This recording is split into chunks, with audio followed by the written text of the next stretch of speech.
My dear friends, this is your Vijay sir.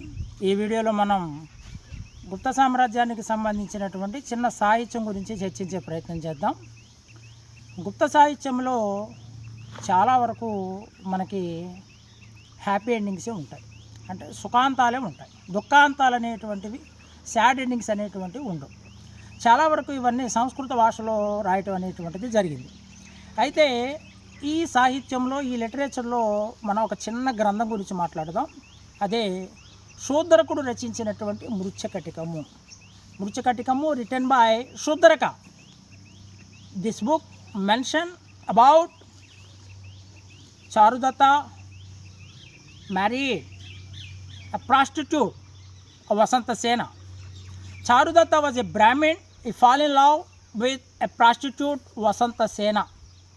Charudatta అనేటువంటి ఒక బ్రాహ్మణుడు వసంతసేన అనేటువంటి ఒక వేశ్యను ప్రేమించి వివాహం చేసుకోవటం. ఈ చారుదత్త అనేటువంటి వాడు ఒక గృహస్థుడట.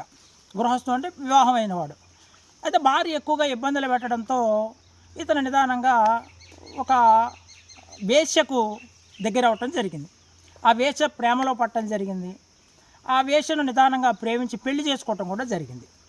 ఈ కథాంశంతో మనకి శూద్రకుడు అనేటువంటి వాడు మృచ్ఛకటికం అనేటువంటి గ్రంథాన్ని రాశాడు.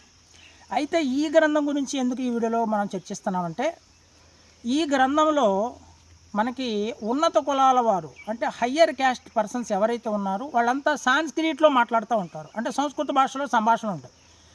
లోవర్ క్యాస్ట్ అంటే ఇప్పుడు వసంతసేన అనేటువంటి ప్రాస్టిట్యూట్ లోవర్ క్యాస్ట్ అనే మనం బిలీవ్ చేయాలి కదా. అలా తక్కువ జాతి వాళ్ళంతా ప్రాకృత భాషలో మాట్లాడటం జరుగుతుంది. అలా ఒక ద్విభాషా గ్రంథంగా మనం చెప్పుకోవచ్చు అండి. ఆ రోజుల్లోనే ఈ రకమైనటువంటి కాన్వర్జేషన్తో వాళ్ళు గ్రంథాన్ని రాయటం మామూలు విషయం కాదు.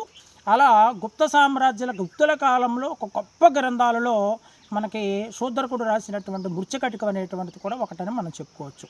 Thank you.